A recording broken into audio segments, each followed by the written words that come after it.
Hello and welcome to Joy News Prime, coming to you live from our studio here in Kokomlimle, Accra. We're live on DSTV channel 42 and GoTV channel 125 around the world on myjoyonline.com. Coming up this hour, the MPP accuses President Mahama of masterminding a sinister plot to hijack the judiciary and force a third-term presidency.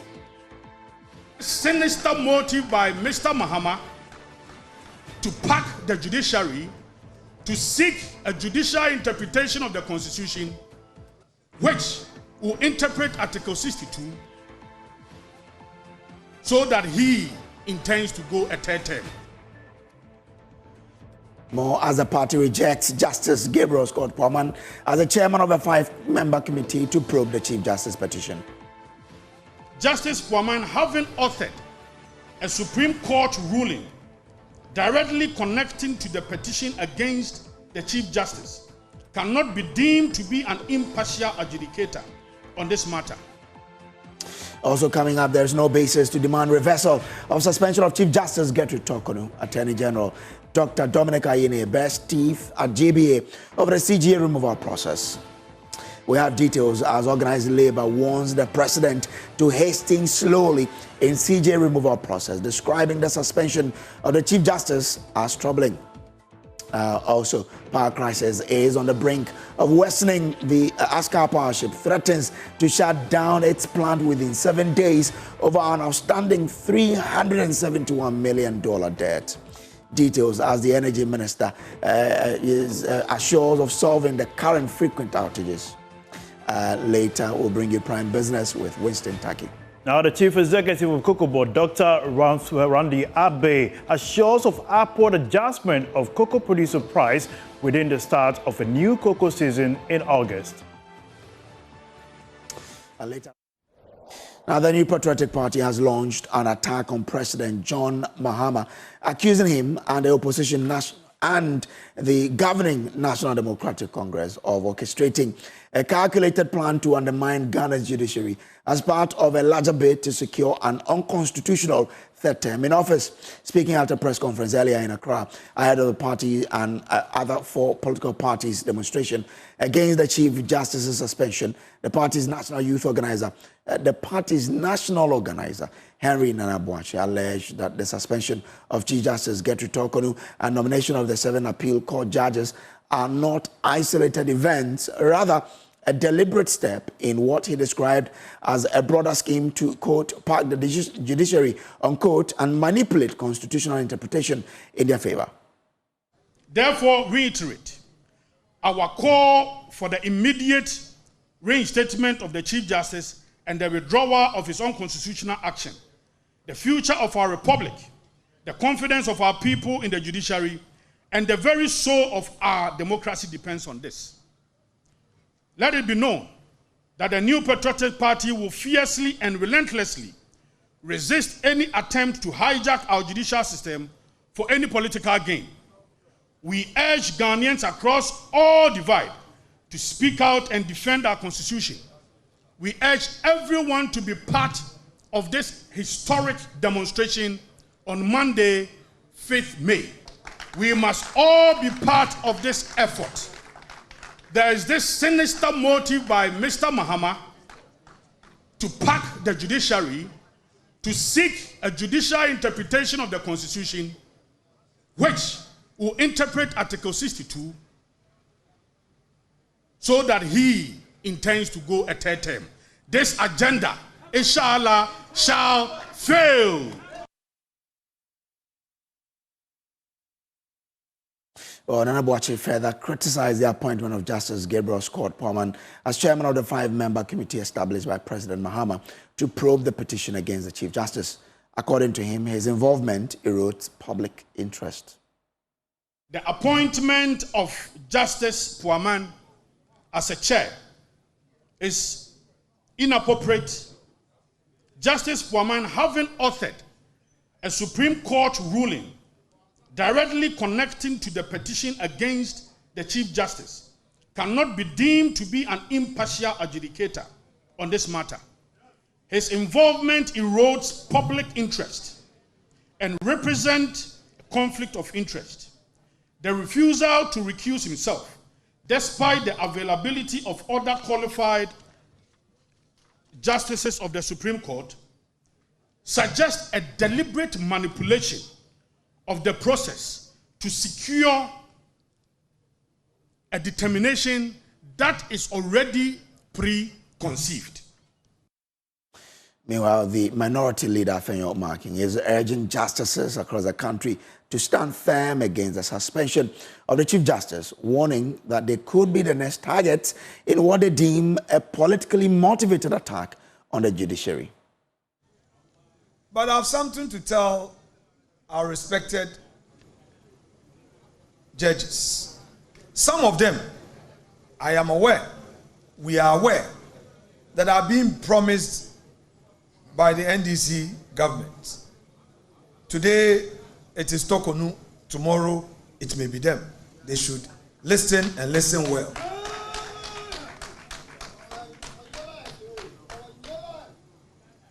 I want all judges in the country to know that their institution is under attack.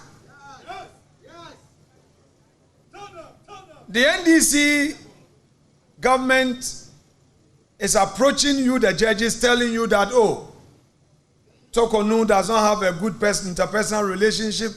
She is snobbish, she is this, she is that. But I want you to know that if they allow them to use you today, tomorrow they will come after you. Yep. Act collective. Yes. It is your institution which is under attack. Now, Deputy National Director of Elections for the NDC, Dr. Tanko Rashid Computer, joins us via Zoom with Mondes. Now, Tanko, I'm grateful for joining. The MPP is accusing President Mahama and the NDC of using the Chief Justice's suspension to undermine the judiciary and push for a third term. What's your response? Could you let me say good evening to you and your cherished viewers? Let me put it on record. The minority is a bunch of hypocrites. They are hypocrites, complete hypocrites, and we must say it to them in their face. If appointing judges to the Supreme Court is a path leading to a third term, then Nanado would have carried the first criticism. They should have come to be talking about it. The current justices at the Supreme Court, we have 13 of them sitting now. Out of the 13, only 2 were appointed by former President Kufuor and John Dramani Mahama. Justice Bafo-Boni, who is acting now as Chief Justice, was appointed by President Kufuor, and then Kwama was appointed then President Mahama in his first term. The rest of the 11 justices were appointed by Nanado Elu. No, but you see, that argument, and I want to question you again on this, that the fact that he made the appointment was because some of these judges were going on retirement, not so? I am saying that it is the prerogative of the president under this constitution, 1992 constitution. Go and check Article 128 about Supreme Court appointment, 1281. And it's telling you that it's composed of the Chief Justice and not less than 9 justices. There is no ceiling to that. So if the constitution has opened up this, and then the former president came in and was just packing and putting them in there. At that time, look, some of them, at the point he was appointing them, they were not vacancies. He was just adding up the numbers. When he wanted to add, Madame Tokono penciled 5 names for Nanado to appoint. And on top of it, Nanado went ahead and even added two names, and that backfired last minute because he was just about exiting. We criticized it and thought that that was not good enough. You don't appoint justices ahead of the new coming president. As an incoming president, the vacancies were being created at that time, and they were hurriedly trying to put up all these people when he knew that he was exiting office. Okay. These are the things we are talking about. Yet they didn't see anything wrong with that. Okay. Completely wrong. So is there no truth in what they allege, that there's a certain motive to review the constitution to allow a third term for President Mahama? Kojo, NPP is trying to set an agenda for us. We will not fall into that trap. We are not ready to listen to that, their witchcraft agenda they are setting. The NDC will not fall to that trap. His Excellency John Dramani Mahama has the mandate of the people to govern. Okay. And he's doing just that by following the constitution to appoint justices of the Superior Court. Somebody should not sit down because are they sorcerers or their wishes to know what is in the mind of the president? Was there in the mind of Nana Akufo-Addo when he appointed 11 justices to the Supreme Court? I'm grateful to you. What kind of thinking is that? And we are saying that when they appointed Kojo, when they removed this electoral commissioner and her 2 deputies, at that time, did Ghanaians say they wanted to go in for third term? They were preparing themselves for third term. That's why they removed the electoral commissioner and brought in their own party people to the electoral commission. I'm grateful to you. I'm grateful to you, Doc, for joining us here. Dr. Rashid Tanko Computer there. Now, President John Dramani Mahama has pledged his administration's unwavering resolve in the fight against illegal mining, warning that companies and individuals destroying Ghana's forest and water bodies will be held to account. Speaking at the May Day celebration held at the Blackstone Square earlier in the day on Thursday, President Mahama admitted the illegal mining challenge is far more complex than many assume. We'll hear from him shortly, but here is General Secretary of the Trade Union Congress, Joshua Ansah, who tore into the government's handling of the Galamsey menace. We in organized labor are surprised that 5 months into your reign, the Galamsey menace is getting worse. The destruction of our environments, including our forests and water bodies, is increasing with rapidity. Mr. President, we expect you to provide leadership in stopping the menace of Galamsey. We expect your government to immediately revoke, not amend, Legislative Instrument 2462. Remember, organized labor has a letter from your predecessor suspending the LI 2462. Pending its revocation, LI stands as a legal doorway through which reckless mining activities are taking root in ecologically sensitive areas. Well, President Mahama assured the country of his government's resolve to end the Galamsey menace despite the Herculean nature of it. Galamsey is a complex one. And when I was vying for the presidency, I did not kid myself that when I come into office, I will win that fight in 4 months. Yet, we will not give up. Our gallant men of the armed forces and security services are up to the fight and will continue to score successes against the selfish companies and individuals who are destroying our forests and polluting our water bodies. As far as the fight against Galamsey is concerned, I say, aluta continua. Let's bring in the Deputy Director of Arocha Ghana, Dario Bosu. Dario, I'm grateful to you for joining us here. Now, the President has spoken there that the fight against Galamsey will continue. For you as someone who is an advocate against destruction of the environment, what difference do you want to see in our fight against the menace? I think the President said, let's first try to understand what he's saying. And I tend to be worried by when he says the issue of Galamsey is complex. I think this is something we have known for a long time. He knew it before he took office, and he knows that even as he took office, the issues have even escalated. So that issue we all know.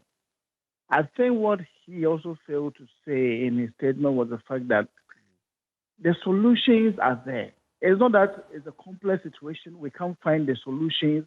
We're not thinking about what to do.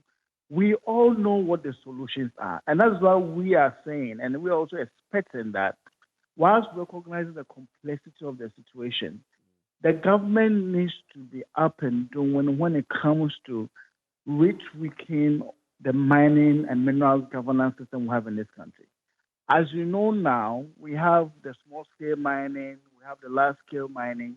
This new government is thinking about bringing in something in between. They have, listened to calls to abolish community mining, which we are very, very happy about. But there's an aspect of the small-scale mining which we need to correct, and that has to do with the fact that small-scale mining companies do not feel or take up the responsibility of rehabilitating the land, reclaiming the land when they are done with mining. And so far, when it comes to the mining sector, There's a lot of cost associated with environmental damage, which has to do with water pollution, forest destruction, and all of that. That is not borne by the miner. So it makes it look like mining is really, really lucrative. But if you really internalize the cost of people destroying the land in terms of getting them to fix the land like we compel large-scale companies to do, I think it will change the way anybody can just get up and say, let me go for a small mining permit to go and mine. So I think that is one aspect I would need to look at. Okay. We also have issues with enforcement and compliance. We have given out so many licenses without having the necessary personnel on the ground to police and ensure and supervise and monitor and make sure that people who have licenses are compliant. I think that needs to be changed. Okay. Until we are able to sufficiently get enough personnel from the EPA, from the Minerals Commission, and even the police to supervise mining licenses and permits on the ground, we need to stop issuing licenses. I think we need to clean the sector now as it is. If we don't do some of these basic things, and then there has also been the issue of the LI 2462. I'm happy organized labor is consistent with the demands to get this thing revoked, and we are in full support of it. And I think that is one aspect that the government needs to look at. We cannot let certain laws that are not supportive of progressive mining regime and environmental due diligence to persist if we really want to deal with Galamsey. Okay. So I think these are some of the few things. I know we did talk about the fact that government plan to deport foreigners who are caught engaging in illegal mining activities is also really something that they shouldn't consider at all. Okay. They should stop even considering that policy position and let the laws of the land work as it's indicated. I think these are very critical things that if the government can ensure that it is done, we can really get a head start in the fight against Galamsey. Darbo, so I'm grateful to you for joining us here. Now, away from that, Attorney General Dr. Dominic Ayine has barred his teeth at the Ghana Bar Association for demanding the reinstatement of the suspended Chief Justice Gertrude Torkornoo. Now, in bearing that particular teeth, the GBA at a media conference passed a resolution describing the suspension as unconstitutional because no constitutional instrument was published to regulate the president's discretion. Responding to a question posed by Joy Nisus Kweku Asante, Dr. Dominic Ayine argued that the president had followed the constitutional provisions to the latter and there was no basis to reverse the suspension. Ghana Bar Association issued a statement in which they said that so far the president and the institutions involved had acted constitutionally. They had not breached any provision of the Constitution. Okay? And that was my internal assessment of what had taken place. Legal counsel to the president and everybody who has been involved has been very careful to ensure that the Constitution and laws of this country are obeyed in every step that the president has taken. And we believe that he has not violated the Constitution. And there's no reason why he should reverse himself. The basis of saying that the president should reverse himself is that the president was exercising a discretion. And that in the exercise of discretion, the president has to be guided by rules in accordance with Article 296C. Okay? But the same Ghana Bar Association has ignored precedent. They've ignored the case of Ramford France and the Attorney General, where the same Supreme Court ruled that the absence of rules under Article 296C does not necessarily make the exercise of discretion unconstitutional. There were no rules formulated in accordance with Article 296C when His Excellency Nana Addo Dankwa Akufo-Addo took the decision that the petition by Professor Professor Asare, okay, that the petition lacked merit. The Ghana Bar Association was in this country. They did not issue a statement saying that the president's determination was unconstitutional. Now, the Trade Union Congress has become the latest to wade into the subject of the CJ removal process. Secretary General Joshua Ansah described the suspension of the Chief Justice as troubling and warned the president to hasten slowly. Organized labor has been following events surrounding your suspension of the Chief Justice. We have read bits and pieces of the petition seeking the removal of the Chief Justice. Mr. President, organized labor is gravely concerned about this development. Mr. President, this process you have just begun set the country and our democracy on dangerous slippery slope from which we may not recover. We advise, Mr. President, that you hasten slowly and cautiously on this matter. Your decision on this matter will be consequential for our democracy.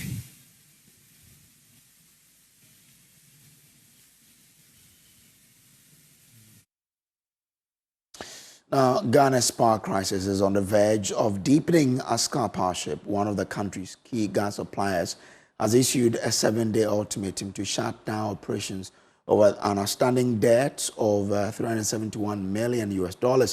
The looming threat comes amid a broader financial strain on the energy sector, which is currently burdened with over 80 billion Ghana cedis in debt, raising serious concerns about a potential systemic collapse. Energy Minister John Jinapor, speaking on PM Express with Evans Mains on Wednesday, confirmed that the country's current power challenges could deteriorate further if the car power debt remains unresolved. Today, the sector debt, in terms of what we call total energy sector debt, is over 80 billion. So you're talking of 80 billion, and it's mounting. If we do not take time, one day, the power sector will collapse. Yesterday, I received a letter from Car Power. They are threatening to shut the plant in 7 days. Why? Unpaid bills that we inherited. We've been trying every way we can to engage them so that they will give us some briefing space. But they simply will not budge. And as you can see, these are the debt portfolio. Asogli, 297 million.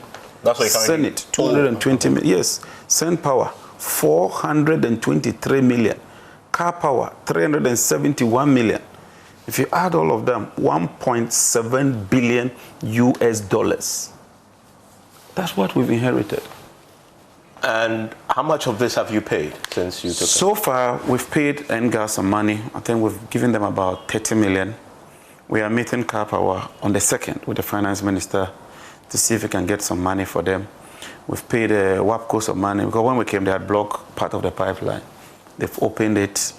And as a new government, you need to mobilize resources. They've even drawn down on the World Bank guarantee, the partial risk guarantee of 500 million. Already? It's been drawn to 50 million. When was that withdrawn? It was withdrawn before we took office. The Letasco guarantee, about 170 million, that has also been drawn down. So now our oil that would have sold to generate revenue to grow the economy, they've had to take that oil in order to repay. Was that part of the agreement we signed with them that if you are not to pay, they can rely on the oil? Yes. Oil revenue. That is it. How are they accessing it? I mean, how does it work exactly? They take the oil, they sell it. Oh, so the oil we are entitled to. They lift it. They lift it. They lift sell. It and sell. And then they would knock off what? Yes. But you see, we've done the first quarter, so we now appreciate and have a full overview of the challenges. I mean, how many liftings have they done so far? This is a fascinating revelation. I thought that, sovereign guarantee is what they've already withdrawn down and that should be it. But they're actually lifting our oil. Yes, but once they draw down on the guarantee, it becomes debt. You have to service that debt. Yes. Somebody has to pay for that debt. How do you pay for it? They use your oil.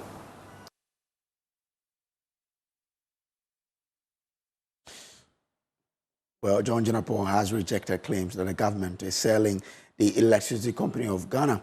The minister on PM Express said Cabinet has instead chosen a concession model to bring in private sector efficiency without giving up state ownership. We've gone to Cabinet. Cabinet has chosen the option of concession. Okay. We are not selling ECG, and let me put this on record. So that decision has now been made? It's been made. We are not selling ECG. Far from that. And so ignore the misinformation, ignore the misconception. Cabinet has taken a definitive position that we require some level of private sector participation, but not to sell the company outright. So what are we talking about? And I try to put it simple. ECG will remain the holding company. So ECG has this room as ECG operational area. They divide into 4-3. Ruler company, you take one.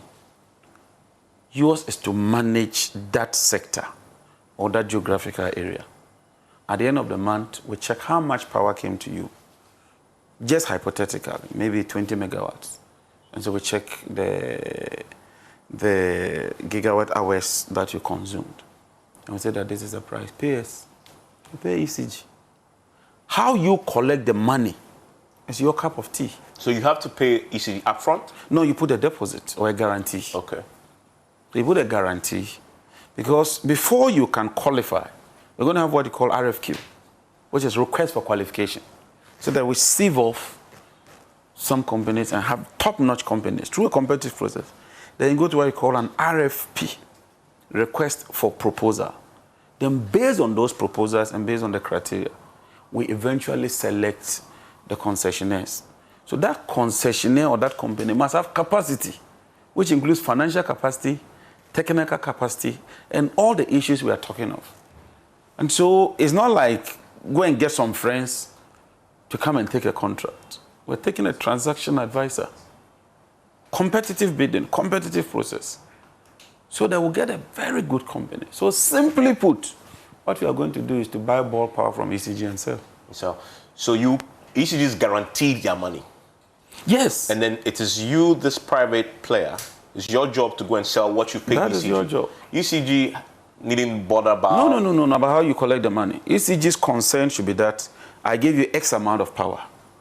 PURC's concern is that this is the price we've guaranteed for you. You can't charge above that. Away from that, a group of Burkina-based citizens in Accra have taken to the streets in a peaceful march calling for African solidarity in order to ensure peace, especially in West African sub-region. Burkina Faso's military ruler Ibrahim Traoré suffered another major attempted coup, which the men claimed they foiled. However, tension is on the rise, with many security aspects warning of dire implications for Ghana's national security. However, clad in Pan-African paraphernalia, some Burkinabe residents in Accra, together with other diaspora groups, took to the street to call for enhanced cooperation amongst African leaders. A chant for African unity by this group of individuals who say they are alarmed at the escalation of tension in Burkina Faso. The country's military ruler, Ibrahim Traoré, who has deferred Burkina Faso's transition back to democracy, has come under fresh military attacks in the last few days. Monitoring developments from Accra, this group and allied diaspora groups say African leaders must work to de-escalate tension in the SAP region. Send it to Burkina. To Mr. Ibrahim Traoré, the president of Burkina Faso, to know that the fight that is in Burkina is about Burkina. This is the time Africans must come together as one people, as one nation, and take their destiny in their hands. Because we don't want what has happened to Kwame Nkrumah, Patrice Lumumba, Thomas Sankara.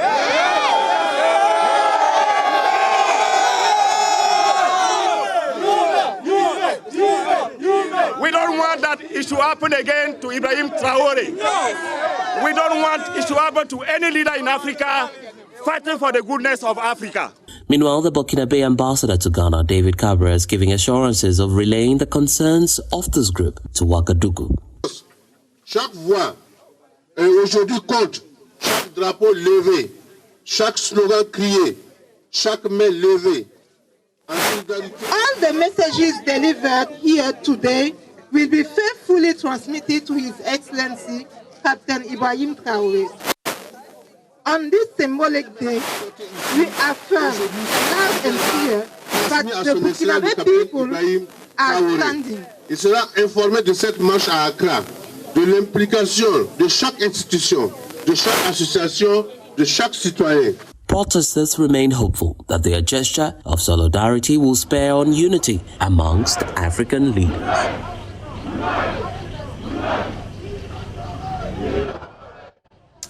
Well, this is Joy News Prime. We'll take a break here. We'll be back with business.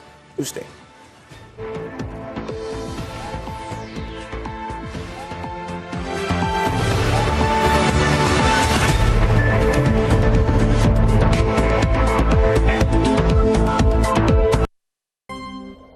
It's now time for Business on News 9. My name is Winston Taki. Now to our first business story. The government has announced the month of August as the start of the 2025-2026 cocoa crop season, urging farmers to produce more and not to hold their yields.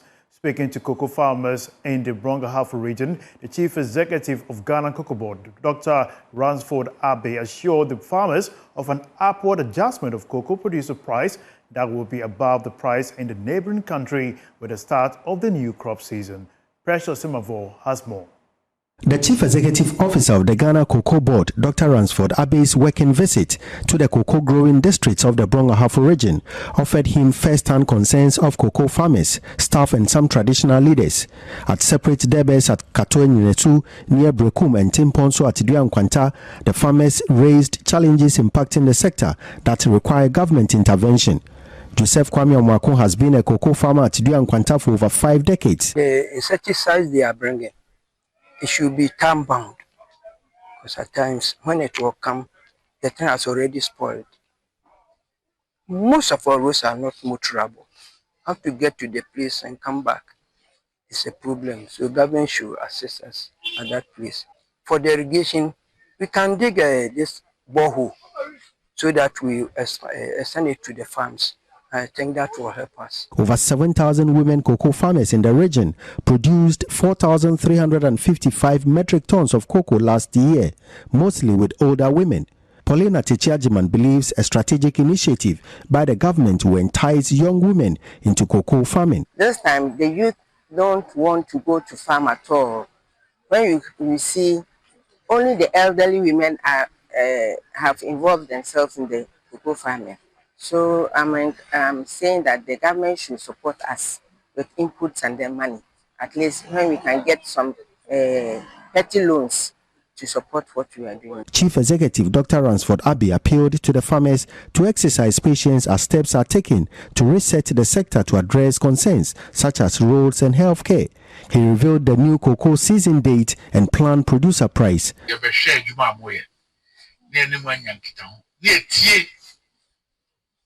Futu amu mai ishisha amu fuse ensu ye de tu kwan mu a ebeboa ametu mepeja cocoa because cocoa ni wa Ghana eni ho enti plan bi a ye wo no mu na esese de tu mani na mu boa na ehun ma faso mai nyina o man peni John Dramani Mahama o se men kan kirem se afia ye komu e cocoa season no aye 25-26 ye be bie no August.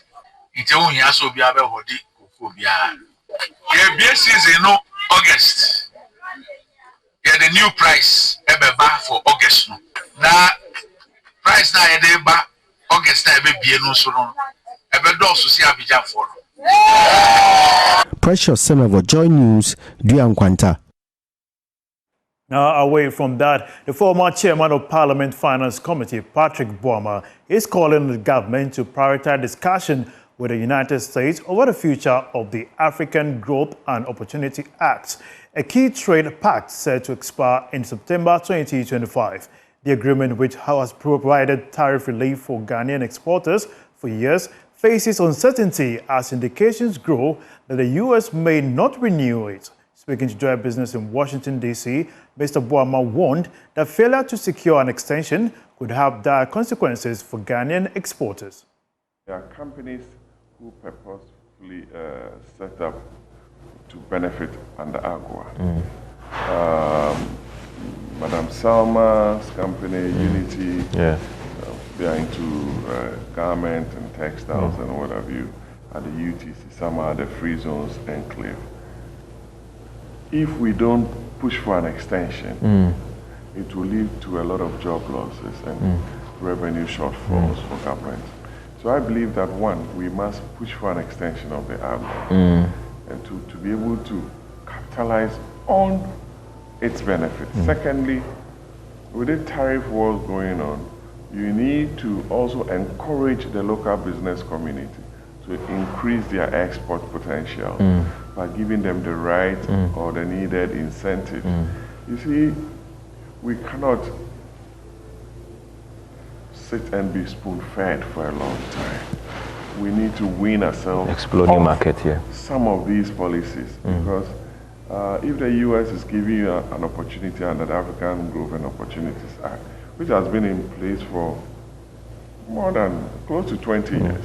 President Kufuor's time. Yes, around 2003, thereabout. Then you need to ask yourself, what have you been able to do in the area of agua to expand your export potential, to be able to rake in the FX or the Forex that is supposed to support the growth of your economy. So I believe an extension of agua is good, but it shouldn't be in perpetuity, so that we are able to build the kind of local industry that we require. That is why I was a firm believer in the One District, One Factory program, regardless of the challenges and the abuse of some of the entities. Because if we don't take steps as a country to build local capacity in the industry, the expected job creation that we've been talking about will be an illusion. Secondly, local pharmaceutical companies like Aquatic Life Sciences, NS Chemist, Amponsa Ifa, Tobinco and Co., they need to be encouraged to be producing within the local market to avoid the importation of some of these drugs onto our market.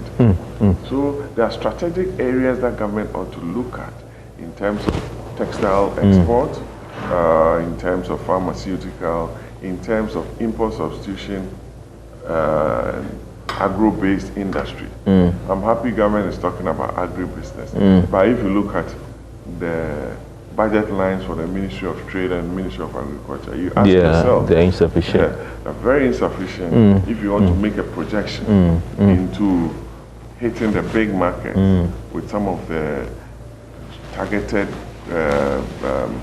crops that you need to export to be able to generate the revenue that it requires. It means you have to be putting in a lot of money.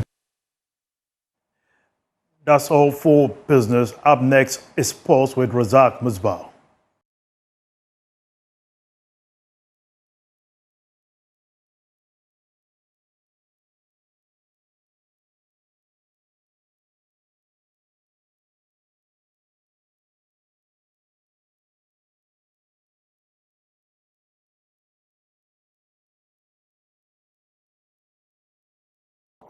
Hi there, welcome to the sports segment with me, Razak Musbah, to the Ghana Premier League, where Legon Cities have relieved head coach Yao Champon of his duties as the club battles to avoid relegation from the Ghana Premier League.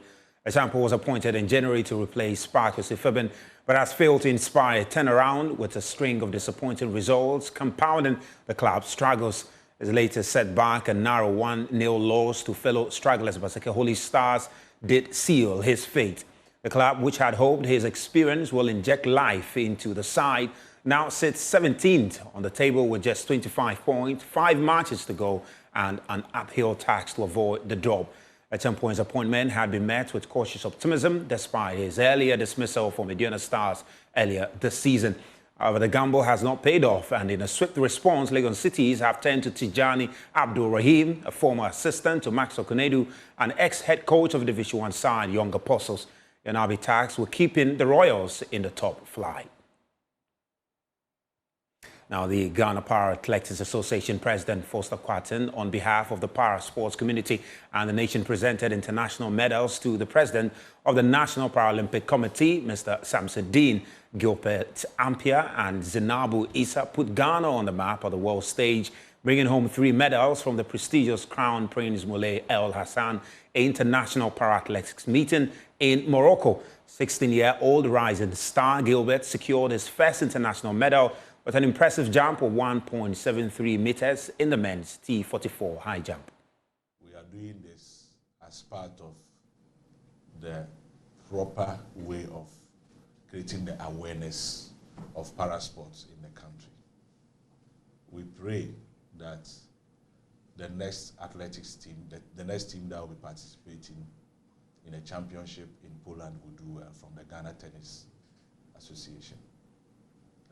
As you are aware, the Paralympic Committee of Ghana is doing a lot to make sure that our athletes are identified and are able to target and mount the podium. Mounting the podium in such championship gives them the opportunity to reach the peak, and that is to have the exposure of doing well in the global stage. Global stage, where our focus is at the moment, is to make sure that we get a strong team to represent the Republic of Ghana in Glasgow 2026.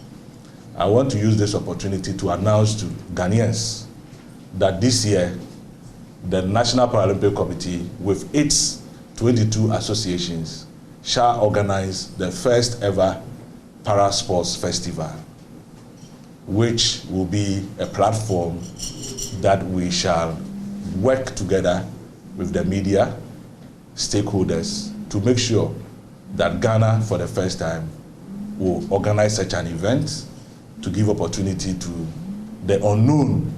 I'm so excited because this is my first time to go outside, that is Marrakech, to win bronze medal for Ghana. So I am really happy. Yes, I am really, really happy. And I am proud of myself. Like, it will help them better than doing their shy. Because me, that olden days I feel shy, but my friends encouraged me to do. And now see where I am. So I will encourage them to do it. Yes, please. Yeah. My vision in the next 5 years to come is to qualify for the Paralympics Championship. Well, that's all we have for you in sports. And Kojo Brace takes over. And Kojo, did you know that the English FA has now banned transgender women from participating in women's sports? You know, yeah, the Supreme Court of England actually ruled that women, men who transition to become men cannot participate in women's sports, and now it's become law. So in England, it's been totally banned. Well, but do we have any player like that? Yes, we do have, you know, men who have now become women. Playing women's football, playing women's sports and all of that. And it's generated a lot of controversy. But in England, it's been finalized by the Supreme Court in England that men who become women cannot participate in women's sports. Maybe they'll create their own sports for them. Okay, quite an interesting development there. Several questions will be coming up on that, but that's how we wrap up today's edition of The Prime here on Joy News Channel. We will be back again, God willing, tomorrow, but there's more on myjoyonline.com. Please enjoy the rest of your holiday. Good evening.